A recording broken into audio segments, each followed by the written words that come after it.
Hey guys, I'm going to take you through the Clinton Lady Maroons pack line man-to-man defense. As we get here into this first clip, one of the first things you're going to see here is we've got pressure on the ball, and you can see when we are one pass away, we are in the gaps. The pack line defense, we're trying to take away the paint. We want to force tough contested twos, get a miss, get a rebound, and then push it in transition. You can see we're always trying to create a crowded floor. We want to make you play through single gaps, okay? Everybody that's 2 passes away or more should have a hand or foot on what we call the wall. The wall is an imaginary line that runs from rim to rim. You can see right now that number 12 is on the wall on the weak side. Number 2, she's right now straddling the lane line on the weak side. In theory, we would want her to have hand or foot on the wall. Here you can see a skip pass that goes into a closeout. We're pressuring the ball. We're in the gaps, trying to keep the ball out of the paint.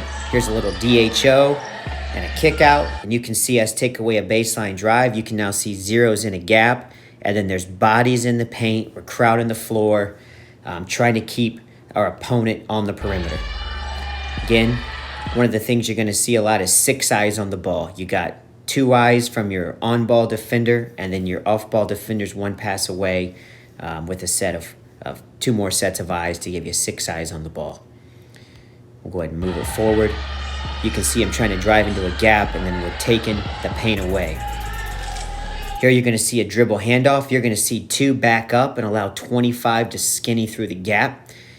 So we're going to back up and slide through on this dribble handoff. Now our opponent's going right into a pistol action. So you're going to see a ball screen. In this case here, you're going to see 12 go into drop coverage as we fight over the top. So we're going to fight over to take away the 3. We're going to get in drop coverage to take away the drive. And then 12 would never want 24 to get behind her head. So you can see us in drop. You got another closeout, a kick out. We're back to gaps. The ball hasn't touched the paint yet. Now here, 2 gets a little excited here and tries to dig the ball out and gets called for a foul. We would not want 2 trapping the post from that angle. We would do that from our lowest weak side defender if we were trapping the post. Here we go again. You can see everybody's lined up on the ball. We're going to get into gaps. You got all 5 players moving on the flight. We don't want to give up a face cut. Here you're going to see a left-handed drive where it's a single gap. She tries to make a play to touch the paint. She sees a crowded floor, ends up creating a turnover as she kicks it out of bounds. Here where you can see everybody's jumping to the ball, getting on the wall, loading up the paint, creating a crowded floor. Here's another situation where they try to drive a single gap. Here number 2's reaching with her hand. We always talk about through you to the rim. We want to take that drive with our chest and not reach with our hand. But nevertheless, it's not a foul, and we create a turnover. Here we're going to look at high hand closeouts. So here we're going to do all sprint, choppy feet, 2 hands high, kind of old school closeouts. We have added hockey stop closeouts now where we sprint stop and we stick their face to get to shooters. But in this situation here, you're going to see a lot of 2 hands high, choppy feet closeouts. It almost looks like a shell drill because they're 4 out, 1 in. And you can see how we're just putting bodies around the paint so they can't touch it.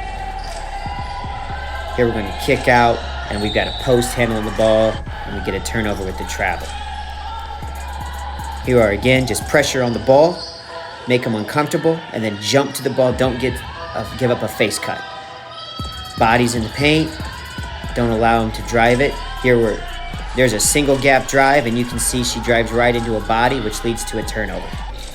A lot of times people think that the pack line doesn't create turnovers and it's a soft defense, but we have a lot of turnovers because we find that guards get frustrated because we stay fundamentally sound in our gaps, and eventually somebody just tries to drive a single gap where we have a body, and then we get a turnover. Here we are, we're talking early, loud, and often, staying in our gap. You can hear their voices, and we got our baseline foot high, not allowing a baseline drive. Here we are again. Here's a great rotation. You can see we start to give up a baseline drive, and when that happens, you can see 2, her responsibility is to stop it outside the lane line, and you can see 15 is going to get the rim. 3 would then get the nail. So we would treat it just like if we were trapping the post. Somebody's got to get rim, somebody's got to get nail. You can see 2 has a great reaction. We've stopped the drive. 15 gets the rim, 3's got the nail, and we're safe and we're back to neutral. Another closeout. We're in the gaps. She can't touch the paint. There she tries to get paint, but there's a body and she has to kick it again. And you can see it just really puts a lot of stress on the offense to try to get a paint touch. Here we're 3/4 high side wrap in the low post. We're going to get a kick out. And here we're in the gap, so we take a drive through our chest. Right there, force a long, tough, contested jump shot that we can rebound. Here you see 11's going to stunt at the ball and then recover back to her man just to give 4 a chance to get back to hers. Now we're back to neutral as 11 stunts and recovers.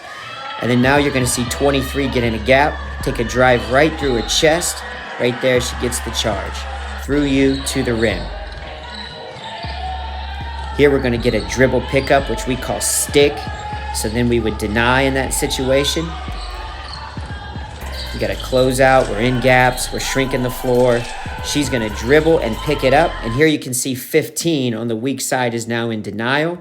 She's going to head snap and deny with her long arm as we create a turnover. Here's another dribble handoff. 0 already sees a dribble handoff is coming, so she's communicating it with 25.